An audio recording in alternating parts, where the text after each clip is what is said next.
जय हिंद प्यारे साथियों, मैं आप सभी का स्वागत करता हूं रीस्टार्ट इंस्टीट्यूट परिवार में। आशा करता हूं आप सभी अच्छे होंगे और मज़े से अपनी पढ़ाई कर रहे होंगे। तो आज हम इस वीडियो में एक्सरसाइज 10.2 के क्वेश्चन नंबर 13 से आगे के क्वेश्चनों को सॉल्व करेंगे। तो इससे पिछले वीडियो में हमने क्वेश्चन नंबर 12 तक को कंप्लीट करा दिया है। जिन बच्चों ने अभी उस वीडियो को नहीं देखा है तो प्लेलिस्ट का लिंक डिस्क्रिप्शन में दिया गया है, तो वहाँ से देख सकते हैं।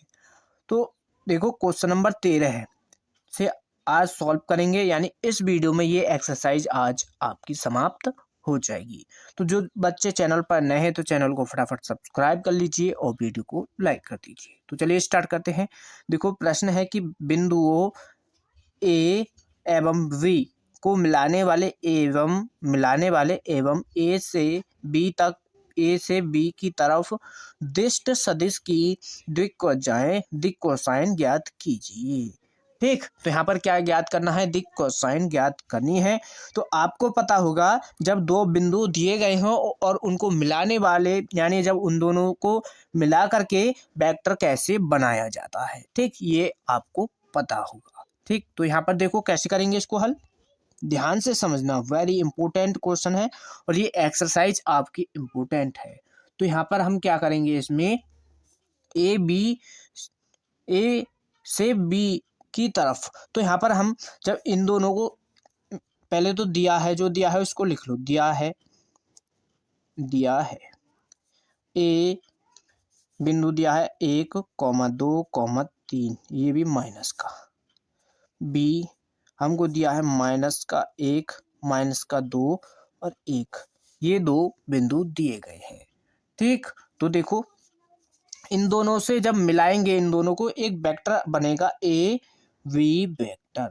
तो जब ए वी वेक्टर बनेगा तो कैसे इसको बनाते हैं? जब दो बिंदु दिए गए हैं उसको वेक्टर के रूप में कैसे बनाते हैं? तो पहले क्या करना है, इसको मान लो x1 y1 और z1, x2 y2 z2, ये मान लो। तो अब यहाँ पर देखो, इसका फॉर्मूला क्या होगा? x2 माइनस x1 और यहाँ पर i cap plus y2 minus y1 और यहाँ पर होगा j cap plus z2 minus z1 और यहाँ पर होगा k कैप बराबर।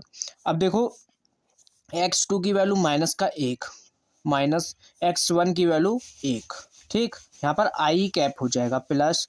अब y2 की वैल्यू -2 माइनस y1 की वैल्यू क्या है? 2 और यहाँ पर होगा j कैप प्लस z2 की वैल्यू 1 माइनस z1 की वैल्यू -3 और ये वाला माइनस माइनस हो जाएगा प्लस, तो ये प्लस का 3 और यहाँ पर k कैप।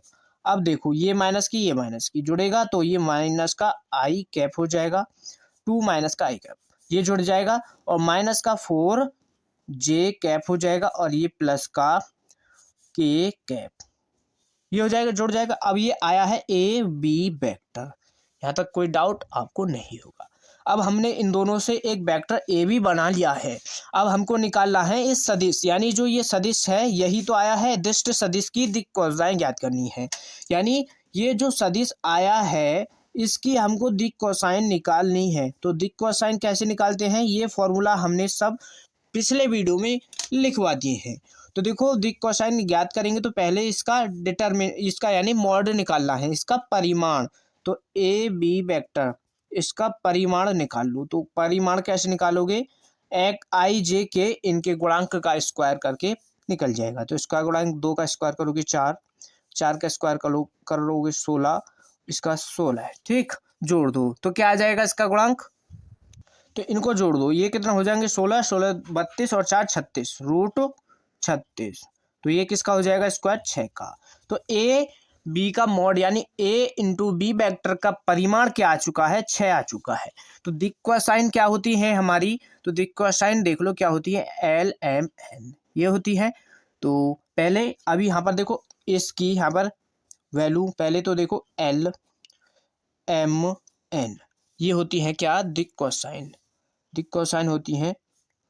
तो इसका फॉर्मूला क्या होगा? ए वेक्टर बटे में, यहाँ पर देखो ए वेक्टर बटे में, यहाँ पर वेक्टर नहीं होगा, ए की वैल्यू ए और बटे में क्या हो जाएगा, रूट के अंदर जो वैल्यू होती है ये वाली, इसको एक्स मानो यहाँ पर, हाँ यहाँ पर एक्स। तो देखो यहाँ पर अगर ऊपर ए मानोगे, यहाँ पर ए मान के चलोगे तो यहाँ पर भी इसको मानो A1 और इन सभी को A1 का स्क्वायर प्लस A2 का स्क्वायर प्लस A3 का स्क्वायर, ये हो जाएगा। और इस m की वैल्यू क्या होगी, ऐसे ही A2 बटे में क्या होगा, ये कंप्लीट वैल्यू सेम यही रहेगी, A1 का स्क्वायर प्लस A2 का स्क्वायर प्लस A3 और इसका स्क्वायर। n की वैल्यू क्या होगी, यानी इसका फॉर्मूला क्या होता है, A3 और रूट के अंदर A1 का स्क्वायर प्लस A2 का स्क्वायर प्लस A3 का स्क्वायर, ये हो जाएगा बराबर। अब यहाँ पर इन सभी की वैल्यू रख लो। तो A1 A2 की वैल्यू कहाँ से निकालोगे, ये जो है यहाँ पर देखो i के गुणांक में जो है ये A1 की वैल्यू होगी, j के गुणांक में होगा ये A2 की और ये A3 की। तो यहाँ से A1 बराबर माइनस का 2 हो जाएगा, A2 बराबर माइनस का 4 और A3 बराबर क्या हो जाएगा 4, ये आ जाएगा। तो इन सभी की वैल्यू यहाँ पर रख लो, तो ये यहाँ पर आ जाएगा। देखो A1 की वैल्यू माइनस का 2 बटे में ये एक बार यहाँ पर रूट A1 का स्क्वायर करोगे तो यानी 2 का स्क्वायर करोगे 4 प्लस, और इसका A2 का स्क्वायर करोगे 4 का 16 और यहाँ पर भी 4 का 16, ये हो जाएगा। यही वैल्यू आएगी, क्या आ जाएगी 16, यहाँ पर क्या आ जाएगा 6 आ जाएगा, ये 6 यहाँ पर आ जाएगा। और ऊपर ये माइनस का 2 है, तो इसको काट दो तो यहाँ पर माइनस का 1/3 क्या आ जाएगा, L की वैल्यू 1/3। इसी तरीके से A2 की वैल्यू देखो यहाँ पर क्या है -4, तो -4 बटे में सेम सभी के नीचे यही वैल्यू आएगी, तो यहाँ पर आ जाएगा 6, इसको काट दो तो क्या आ जाएगा -2/3। और n की वैल्यू देखो, n की यहाँ पर A3 की वैल्यू 4 है और बटे में कंप्लीट के इसकी वैल्यू क्या है 6, तो इसकी वैल्यू क्या आ जाएगी यहाँ पर भी 2/3, क्या आ जाएगी 2/3। तो L बराबर कितना है 1/3, m बराबर माइनस का 2/3 और n बराबर 2/3, ये यहाँ पर वैल्यू आ चुकी हैं, यानी दिक कोसाइन यही क्या है, दिक कोसाइन है। तो ये हमको निकालनी थी, कोई डाउट आपको नहीं होगा, अच्छी तरीके से समझ आ गया होगा। नेक्स्ट क्वेश्चन, क्वेश्चन नंबर 14 है।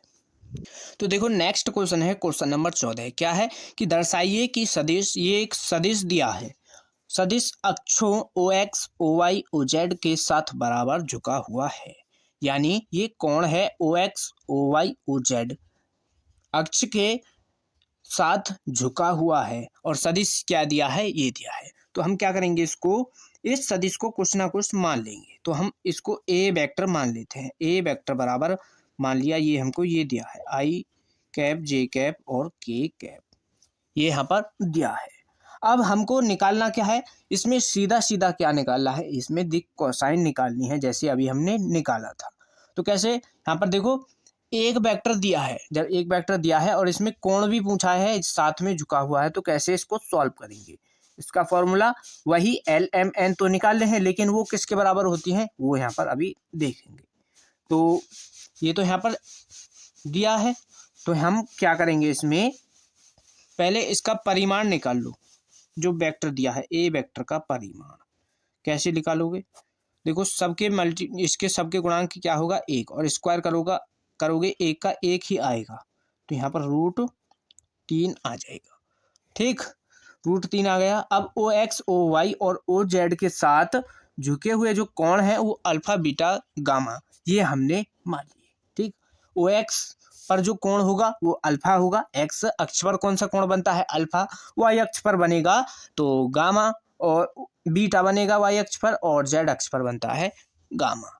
तीनों कोण हो जाएंगे, तो यहाँ पर लिख देंगे, तो हम यहाँ पर लिख देंगे कि जहां A वेक्टर यानी A सदिश है, A वेक्टर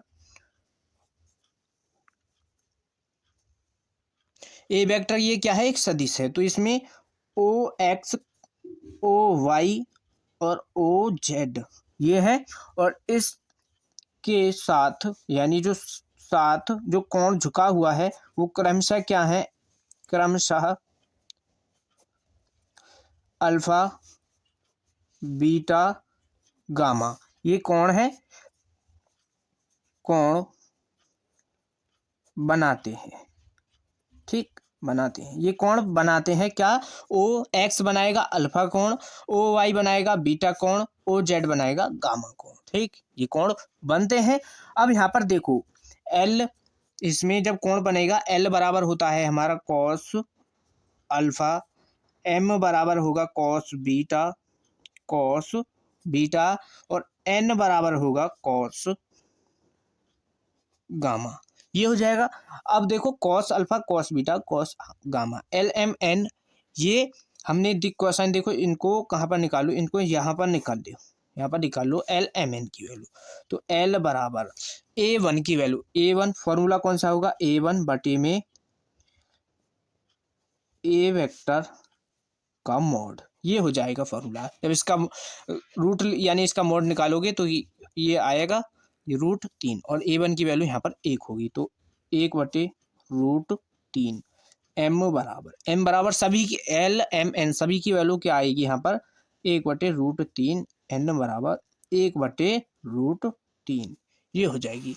अब यहाँ पर देखो एल एम एन, तो इनकी वैल्यू रख लो, एल एम एन की वैल्यू ये यहाँ पर रख लो, तो कॉस अल्फा बराबर क्या आ जाएगा 1/√3 और 1/√3 यहाँ पर भी 1/√3, ये हो जाएंगे।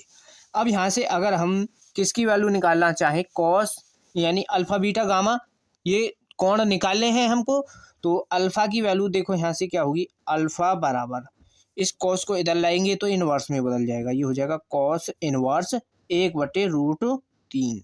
ऐसे यहाँ पर ये बीटा बराबर कॉस इनवर्स 1/√3, ये हो जाएगा। और गामा बराबर कॉस इनवर्स 1/√3, ये हो जाएंगे। और यही हमको निकालने थे, इसमें अल्फा बीटा गामा यही कोण निकालने थे, तो इसमें तीनों क्या आ जाएंगे, तीनों समान है, कॉस इनवर्स 1/√3 और ये क्या है O X O Y O Z के साथ बराबर है। तो यहाँ पर देखो ये तीनों बराबर आ चुके हैं, एल बराबर एम बराबर एन, ये तीनों क्या हैं यहाँ पर बराबर आ चुके हैं। तो ये बराबर किसके हैं, ये है कॉस इनवर्स 1/√3। तो इसमें आंसर क्या होगा, कॉस इनवर्स 1/√3 इसका यहाँ पर आंसर हो जाएगा। इस तरीके से इस क्वेश्चन को सॉल्व करना था। तो आपको ये अच्छी तरीके से समझ आ गया होगा। कोई डाउट है तो वीडियो को पीछे एक बार करके देख सकते हैं, तो आपको ये अच्छी तरीके से समझ आ जाएगा। इम्पोर्टेंट क्वेश्चन है और नेक्स्ट क्वेश्चन को देख लेते हैं। तो देखो नेक्स्ट क्वेश्चन नंबर 15।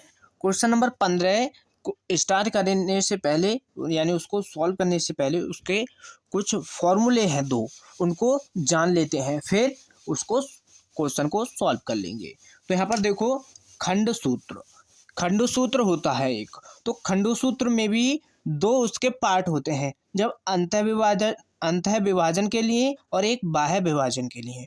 तो अंतः विभाजन और बाह्य विभाजन के दो फॉर्मूले हैं, वेरी इंपॉर्टेंट है। और ये क्वेश्चन आपका इस पर एक लॉन्ग क्वेश्चन आपका पेपर में जरूर देखने को मिलता है, तो इम्पोर्टेंट है और ज़रूर इनको याद भी कर लेना है। और इस टाइप का क्वेश्चन है अपना क्वेश्चन नंबर 15। तो देखो अंतः विभाजन का फॉर्मूला क्या होता है, यानी जब इसको हम विभाजित करेंगे तो कोई बिंदु मान लिया हमने आर, ये आर हम मान करके चल रहे हैं, आर वेक्टर बराबर ये फॉर्मूला होगा इसका अंतः विभाजन का क्या, एम, और यहाँ पर जो एम और अनुपात एन, दो इसमें अनुपात दिए हुए होंगे, क्वेश्चन में दो अनुपात मिलेंगे एम और एन, यानी जो अनुपात होंगे उसमें एक वैल्यू एन की होगी एक एम की होगी। तो इसमें फॉर्मूला होगा m a vector plus n b vector बटे में क्या होता है एम प्लस एन। ये किसका फॉर्मूला है, ये फॉर्मूला है अंतः विभाजन का, ठीक। तो नेक्स्ट बाह्य विभाजन। तो बाह्य विभाजन का फॉर्मूला बस इसमें इसको याद कर लो, बस इसमें कुछ ज़्यादा सेम वही है, बस माइनस का अंतर है। तो इसमें देखो क्या है, एम बी वेक्टर, यही है क्या है, एम बी वेक्टर, यानी अब की बार एम के मल्टीप्लाई में बी है और माइनस एन ए वेक्टर, और बटे में क्या आ जाएगा, एम माइनस एन। ठीक, ये हो जाएगा। तो ये है बाह्य विभाजन का, ये दोनों फॉर्मूले वेरी इंपॉर्टेंट फॉर्मूले हैं, तो इनको आपको याद कर लेना है। ठीक, इम्पोर्टेंट है ये। तो अब यहाँ पर क्वेश्चन नंबर 15 को हम आसानी से सॉल्व कर लेंगे, आपको ये फॉर्मूले आपको याद कर लेने हैं। तो नेक्स्ट क्वेश्चन है क्वेश्चन नंबर 15। क्वेश्चन 15 क्या दिया है, तो देखो नेक्स्ट क्वेश्चन नंबर 15 क्या है, बिंदु P और Q, बिंदु P एक ये वेक्टर दिया है, बिंदु Q एक ये वेक्टर दिया है, को मिलाने वाली रेखा को 2:1 के अनुपात में अंतः बाह्य विभाजित करने वाले बिंदु R का स्थिति सदिश ज्ञात कीजिए। तो यहाँ पर स्थिति सदिश हमको निकालना है, जो अभी हमने फॉर्मूले लिखवाए हैं अंतः विभाजन और बाह्य विभाजन वाले, तो वो दोनों फॉर्मूले यहाँ पर लगेंगे, इसलिए हमने यहाँ पर पहले आपको लिखवा दिए हैं। तो हल ठीक दिया है, जो दिया है पहले उसको लिख लो। तो दिया है, क्या दिया है, P बराबर, यहाँ पर P है तो यहाँ पर इसको A वेक्टर मान लो, इसको A वेक्टर बराबर I कैप प्लस का 2 J कैप माइनस का K कैप, B वेक्टर इसको B वेक्टर मान लो माइनस का I cap plus J cap plus K cap, ये मान लिए। अब यहाँ पर देखो जो ये दो है M, ये 2:1, ये क्या है हमारे M अनुपात N, ये है 2:1। तो इसमें M की वैल्यू तो 2 हो जाएगी और N की वैल्यू 1 हो जाएगी। ठीक, तो M और N की वैल्यू ये यहाँ पर मिल गई हमको। तो अंतः विभाजन के लिए पहले किसके लिए सॉल्व करेंगे हम, अंतः आदि नहीं होगा यहाँ पर, अंतः विभाजन। तो अंतः विभाजन का फॉर्मूला हमने लिखवाया है R बराबर स्थिति सदिश, यानी यहाँ पर R का स्थिति सदिश, तो यहाँ पर R वेक्टर निकालना है, तो R वेक्टर इसका फॉर्मूला क्या होगा, M A vector plus N B vector बटे में M प्लस N, ये हो जाएगा। तो बराबर M की वैल्यू 2 होगी, N की वैल्यू 1 होगी, तो पहले 2 गुणा A वेक्टर की वैल्यू रख लो, तो I cap plus 2 J cap minus का K कैप प्लस N की वैल्यू 1 B वेक्टर माइनस का I cap plus J cap plus K cap, ये हो जाएगा। यहाँ तक तो आपको कोई डाउट नहीं होना चाहिए। अब 2 प्लस 1, इन दोनों को जोड़ना भी है। अब यहाँ पर पहले इस 2 की इसके अंदर मल्टीप्लाई कर लें, तो इसकी 2 की इसके अंदर मल्टीप्लाई कर दो तो इसमें सब में 2 की गुणा हो जाएगी। ठीक, 2 की गुणा कर दो, ये हो जाएगा 2 I कैप प्लस का 4 J कैप माइनस का 2 K कैप, ये हो जाएगा प्लस। अब यहाँ पर ये वैल्यू देखो, यहाँ पर ये इधर रहेगा अपना माइनस का I कैप प्लस का J कैप और प्लस का K कैप, ये इतना अलग बटे में 3 आ जाएगा, तो बटे में 3 रहेगा। अब इनको जोड़ दो, देखो क्या होगा, ये यहाँ पर 2 और 1 यानी I और I, इनको जोड़ लो। I का गुणांक यहाँ पर 2 है, यहाँ पर I का गुणांक यहाँ पर क्या है, माइनस का 1, यहाँ पर I का गुणांक क्या आ जाएगा, माइनस का 1। ठीक, तो यहाँ पर देखो I का यानी ये माइनस का 1 आ जाएगा यहाँ से, और यहाँ पर I कैप प्लस 4 यहाँ से और यहाँ से प्लस का 1 J कैप, और यहाँ से यहाँ पर ये प्लस का हो जाएगा और ये माइनस का 2 और यहाँ पर प्लस का 1 K कैप, और बटे में यहाँ पर क्या आ जाएगा 3, तो बटे में 3 आ गया। अब यहाँ पर इधर सॉल्व कर लो इसको, तो इसको माइनस कर लो, तो यहाँ पर क्या बचेगा, I कैप प्लस यहाँ से इसको ये करेंगे 5 हो जाएगा, यहाँ पर ये J कैप 5 J कैप हो जाएगा, और यहाँ पर प्लस और यहाँ से माइनस का हो जाएगा, ये इसको माइनस करोगे तो माइनस का K कैप बटे में क्या आ जाएगा 3। ठीक, बटे में यहाँ पर क्या आ जाएगा 3। तो ये यहाँ पर क्या हो जाएगा, अंतर विभाजन के लिए यही यहाँ पर इसका आंसर हो जाएगा। या इसको अलग अलग लिख सकते हो, 1/3 आई कैप प्लस का 5/3 जे कैप माइनस का 1/3 के कैप। तो ये इसका अंतर विभाजन का हो जाएगा। अब नेक्स्ट है अपना सेकंड, बाह्य विभाजन। बाह्य विभाजन, तो बाह्य विभाजन का ये आपका क्या हो जाएगा, होमवर्क। ये पार्ट आपका होमवर्क है, इसको खुद से सॉल्व कर लेना। बाह्य विभाजन का फॉर्मूला हमने यहाँ पर ये वाला आपको लगा देना है। ये सभी फॉर्मूले यानी दोनों फॉर्मूले हमने लिखवा दिए हैं। तो यहाँ पर इस फॉर्मूले को लगा देना, जिस तरीके से ये सॉल्व किया है उसी तरीके से आपको सॉल्व कर लेना है, तो आपका आंसर आ जाएगा। Next question, question number 16। तो देखो नेक्स्ट क्वेश्चन है क्वेश्चन नंबर 16। क्वेश्चन 16 क्या है, क्वेश्चन 16 है कि दो बिंदुओं P और Q, दो बिंदु क्या दिए गए हैं P और Q को मिलाने वाले सदिश का मध्य बिंदु ज्ञात कीजिए। यानी इन दोनों बिंदुओं से जो सदिश बनेगा, इन दोनों बिंदुओं को जब हम मिलाएंगे उनसे एक सदिश बनेगा। फिर उस सदिश का क्या करना है, उन दोनों सदिश से जो बिंदु बनेगा इन दोनों बिंदुओं से और एक सदिश बनेगा, तो उस सदिश को क्या बोलेंगे हम, उस सदिश में क्या करना है, उस सदिश का मध्य बिंदु ज्ञात करना है। तो मध्य बिंदु यानी उसका आधा हमको निकाल लेना है। जैसे अगर आप P और Q इन दोनों बिंदु को पहले वेक्टर रूप में बना लो, ठीक, इनको वेक्टर रूप में बनाओ। तो देखो P बराबर क्या दिया है, 2,3,4 और Q बराबर क्या है, 4,1, यहाँ पर माइनस का 2।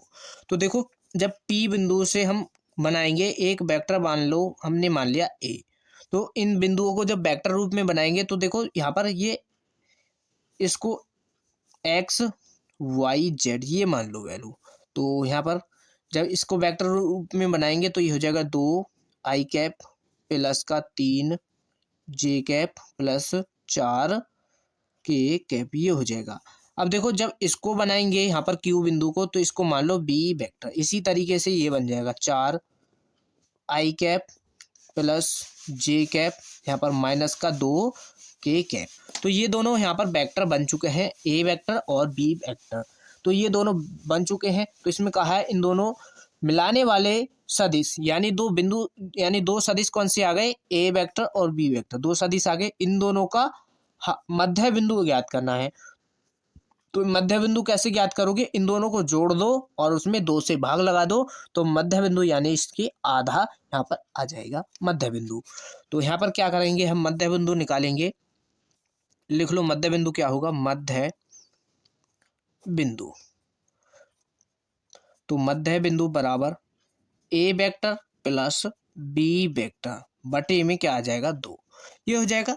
तो मध्य बिंदु के लिए पहले तो हम A और B वेक्टर ये जो है दोनों, इनको जोड़ना ही है, पहले तो इनको जोड़ना पड़ेगा। तो जोड़ लो A vector plus B vector, इनको जोड़ दो, ठीक, या एक साथ ही लिख लो A वेक्टर बटे 2, इसमें बस डिवाइड ही तो लगाना है।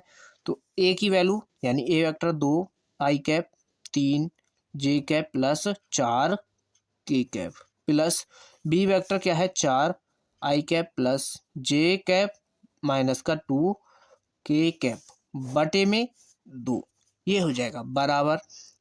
अब इन दोनों को जोड़ो, कैसे जोड़ोगे, हमने ये सब सिखा दिया है।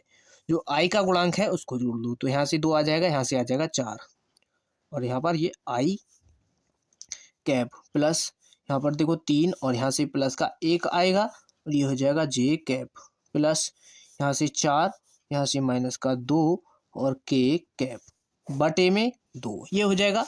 अब यहाँ पर देखो जोड़ दो, 4 और 2 6 आई कैप और ये हो जाएगा 4 जे कैप और ये प्लस का 2 के कैप बटे में 2 आ जाएगा। अब इसको अलग अलग लिखना चाहो तो अलग अलग इसको लिख सकते हैं हम, 2 से सब में डिवाइड लगा दो अलग अलग। तो 6/2 आई कैप प्लस 4/2 जे कैप प्लस 2/2 के कैप, काट दो इनको। तो ये यहाँ पर 3 बार कटेगा, 3 आई कैप प्लस 2 जे कैप और यहाँ पर क्या बचेगा, केवल के कैप। यहाँ पर के कैप बचेगा, तो यही यहाँ पर ये क्या हो जाएगा, हमारा मध्य बिंदु आ जाएगा। यहाँ पर मध्य बिंदु यही हो जाएगा। तो इस तरीके से मध्य बिंदु निकालते हैं। जब दो बिंदु दिए गए हों तो मध्य बिंदु यहाँ पर इस तरीके से निकालेंगे। यही इसका आंसर है। वेरी इंपॉर्टेंट क्वेश्चन है। तो आपको अच्छी तरीके से समझ आ गया। तो यहाँ पर आपको कोई डाउट तो नहीं है? डाउट है तो वीडियो को एक बार पीछे करके देख लेना, तो ये आपको अच्छी तरीके से समझ आ जाएगा। जिन बच्चों ने वीडियो को अभी भी लाइक नहीं किया है तो वीडियो को फटाफट लाइक कर दो। और नेक्स्ट क्वेश्चन नंबर 17 उसको देख लो। तो देखो नेक्स्ट क्वेश्चन है क्वेश्चन नंबर 17। क्वेश्चन नंबर 17 क्या कह रहा है कि दर्शाइए कि बिंदु ए कॉमा बी और सी जिनके स्थिति सदिश क्रमशः ए वेक्टर, बी वेक्टर और सी वेक्टर है, तो एक समकोण त्रिभुज के शीर्षों का निर्माण करते हैं। तो यानी ए बी सी जो बिंदु दिए गए हैं, इनसे हमको यहाँ पर ये दिखाना है कि ये जो बिंदु हैं ये एक समकोण त्रिभुज के बिंदु हैं कि नहीं। ठीक, यहाँ पर ये हमको दिखाना है।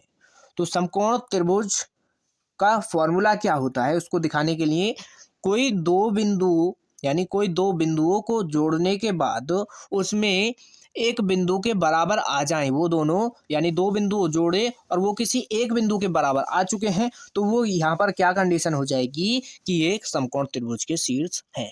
तो यही यहाँ पर हमको निकालना है। तो कैसे निकालेंगे तो देखिए यहाँ पर।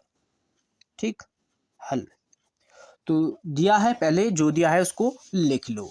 तो यहाँ पर देखो ए वेक्टर बराबर 3 आई कैप माइनस का 4 जे कैप और यहाँ पर भी ये माइनस का 4 के कैप, ये हो जाएगा बी वेक्टर। देखो बी वेक्टर दिया है हमको 2 आई कैप माइनस का जे कैप प्लस के कैप।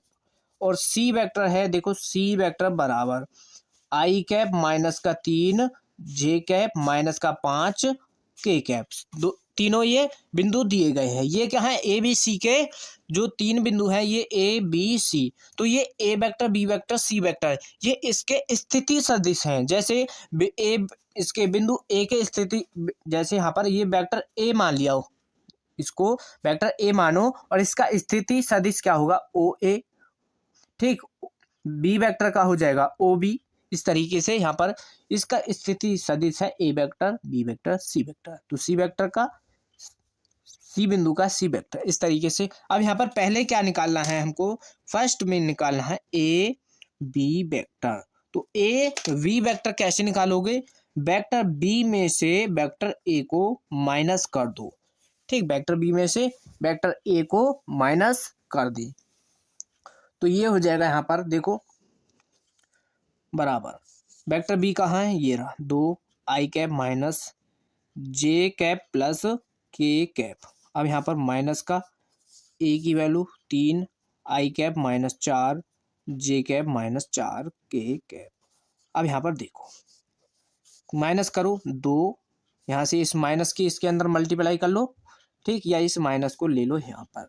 तो देखो माइनस का यहाँ से 3, ये आ जाएगा 3 आई कैप और यहाँ पर प्लस बीच में, यहाँ से माइनस का 1 और यहाँ से माइनस का 4, यहाँ से क्या आ जाएगा माइनस का 4 और ये वाला माइनस है, जब इसके अंदर मल्टीप्लाई कर देंगे प्लस का 4 हो जाएगा के कैप। प्लस लगाओ यहाँ पर, यहाँ से ले लो ये वाला प्लस का यहाँ पर 1 होगा। अब इसमें जब माइनस करेंगे तो यहाँ से भी प्लस का 1 ही आएगा, यहाँ से क्या आएगा प्लस का 1 के कैप। तो इसकी वैल्यू क्या हो जाएगी, यहाँ पर ये 3 है तो इसको माइनस करो, यहाँ पर माइनस का आई कैप होगा और यहाँ से प्लस का 3 जे कैप और यहाँ पर होगा ये प्लस का 2 के कैप। तो ये ए बी वेक्टर की वैल्यू आ गई। नेक्स्ट फिर क्या करना है, इसमें इसका साथ के साथ इसका परिमाण भी निकाल लो, यानी ए बी वेक्टर और इसका परिमाण यानी और इसका स्क्वायर ये निकाल लो। तो इसका परिमाण निकालोगे तो देखो जब हम परिमाण निकालते हैं तो रूट के अंदर क्या करते हैं, इन यानी आई जे के गुणांकों का स्क्वायर करते हैं। तो यहाँ से 1 का स्क्वायर करोगे 1, 3 का स्क्वायर करोगे 9 प्लस 2 का स्क्वायर करोगे 4। अब यहाँ पर स्क्वायर भी है, स्क्वायर कर दो। ठीक, यहाँ पर स्क्वायर है तो स्क्वायर कर देंगे, तो स्क्वायर करेंगे तो क्या आ जाएगा। तो देखो यहाँ पर एक मिस्टेक हो चुकी है, यहाँ पर ये जो है -1 नहीं, यहाँ पर ये +4 आएगा, तो ये यहाँ पर जोड़ के क्या हो जाएगा 5।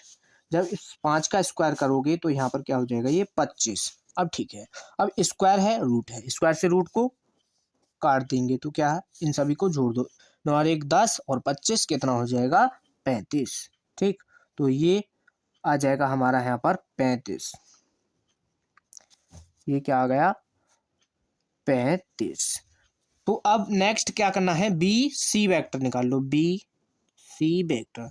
तो बी सी वेक्टर क्या निकालोगे, कैसे निकालोगे, सी वेक्टर में से बी को माइनस कर दो, सी वेक्टर में से वेक्टर बी को माइनस कर दो बस। तो सी वेक्टर की वैल्यू लिख लो, सी वेक्टर क्या है हमारा आई कैप -3 जे कैप -5 के कैप माइनस बी वेक्टर क्या है हमारा 2 आई कैप -जे कैप प्लस के कैप, ये हो जाएगा। तो यहाँ पर देखो, यहाँ से एक आएगा और यहाँ से जब इसके माइनस अंदर कर देंगे इसकी मल्टीप्लाई, तो ये हो जाएगा -2 और यहाँ पर आई कैप रहेगा प्लस यहाँ से -3 और यहाँ से देखो माइनस और माइनस प्लस का 1 जे कैप प्लस यहाँ से -5 और यहाँ से -1 और ये हो जाएगा के कैप बराबर। ठीक, यहाँ पर क्या रहेगा के कैप, तो यहाँ से माइनस का आई कैप और ये इसको माइनस कर दो तो -2 जे कैप और ये हो जाएगा -6 के कैप। तो ये किसकी आ गई वैल्यू, बी सी वेक्टर की। तो इसी तरीके से हमको क्या करना है, यहाँ पर बी सी वेक्टर इसका परिमाण और इसका स्क्वायर भी कर देंगे। तो स्क्वायर करोगे पहले तो रूट के अंदर 1 का स्क्वायर 1 -2 का स्क्वायर करोगे 4 आ जाएगा और यहाँ पर 6 का स्क्वायर करोगे 36। इसका कंप्लीट का स्क्वायर भी है, स्क्वायर से रूट कटेगा तो 36 और 5 कितना हो जाएगा 41, जोड़ देंगे 41 हो जाएगा।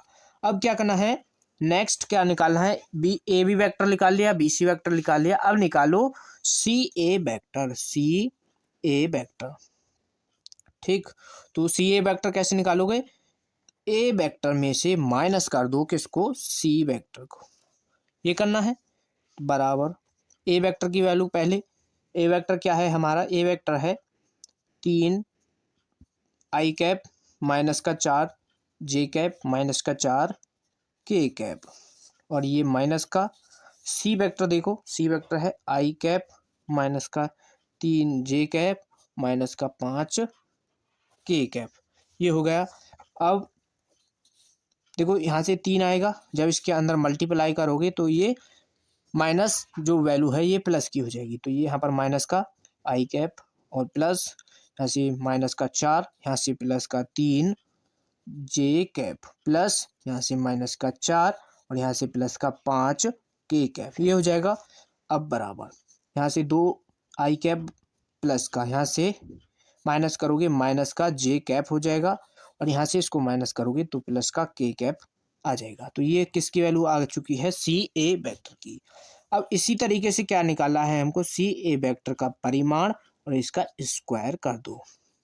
तो परिमाण कैसे निकालोगे, 2 का स्क्वायर करोगे 4 आ जाएगा माइनस यहाँ पर प्लस और 1 का स्क्वायर करोगे 1 प्लस 1 का स्क्वायर करोगे 1, कंप्लीट का स्क्वायर करना है, स्क्वायर से रूट काट दो और यहाँ पर क्या आ जाएगा 6। तो ये तीनों वैल्यू आ चुकी हैं। अब यहाँ पर देखो इन तीनों में से कौन सी वैल्यू किसके बराबर है, किसके बराबर बैठ रही है। अगर देखो यहाँ पर हम बी सी वेक्टर और प्लस सी ए वेक्टर इन दोनों को जोड़ते हैं तो ये 41 और 6 कितना हो जाएगा 47। तो ये यहाँ पर ए बी वेक्टर के बराबर नहीं बैठ रहा है। अगर हम ए बी वेक्टर का परिमाण और सी ए वेक्टर का परिमाण 35 और 6 को जोड़ेंगे तो क्या हो जाएगा 41। तो ये यहाँ पर दो वेक्टर को जोड़ने के बाद किसी एक वेक्टर के बराबर आ रहा है। तो ये यहाँ से क्या मालूम पड़ रहा है कि ये किसके समकोण त्रिभुज के शीर्ष है। ठीक, यही हमको यहाँ पर दर्शाना था। तो ये हम लिखेंगे, इसको कैसे लिखोगे, लिख सकते हैं हम इसको ए बी वेक्टर और इसका मॉड इसका square plus c a vector इसका मॉड इसका स्क्वायर बराबर किसके बराबर आ चुका है, ये ये आ रहा है बी सी वेक्टर और इसका स्क्वायर, इसके बराबर यहाँ पर ये आ रहा है। ठीक, यही यहाँ पर इसका आंसर हो जाएगा। ये हमको यहाँ पर दर्शाना था, तो यहाँ पर कोई डाउट आपको नहीं होना चाहिए। इस तरीके से जब भी कोई तीन बिंदु दिए गए हों और उसमें हमको समकोण त्रिभुज दिखाना है, तो इसी तरीके से यही कंडीशन है कि जब दो वेक्टर को जोड़ करके किसी एक वेक्टर के बराबर आ जाए तो वो क्या होंगे, समकोण त्रिभुज के शीर्ष होंगे। ठीक, तो नेक्स्ट क्वेश्चन नंबर 18 को देख लेते हैं। इसमें तो कोई आपको डाउट नहीं है, एकदम आसान तरीके से हमने आपको ये समझाया है। तो देखो नेक्स्ट क्वेश्चन है क्वेश्चन नंबर 18। तो क्वेश्चन 18 है कि चित्र में त्रिभुज एबीसी के लिए निम्नलिखित में से कौन सा कथन सत्य है। तो क्वेश्चन 18 और 19 दोनों ऑब्जेक्टिव क्वेश्चन है, यानी बहुविकल्प क्वेश्चन है। तो देखो एबीसी, त्रिभुज एबीसी, तो यहाँ पर एक त्रिभुज बना लेते हैं हम। ठीक, ये यहाँ पर हमने एक त्रिभुज बना लिया। ठीक, तो इसको ए नाम दे दो और इसको बी और इसको सी। तो इसकी दिशा इधर, इसकी दिशा इधर और इसकी दिशा इधर, ये इधर की ओर है।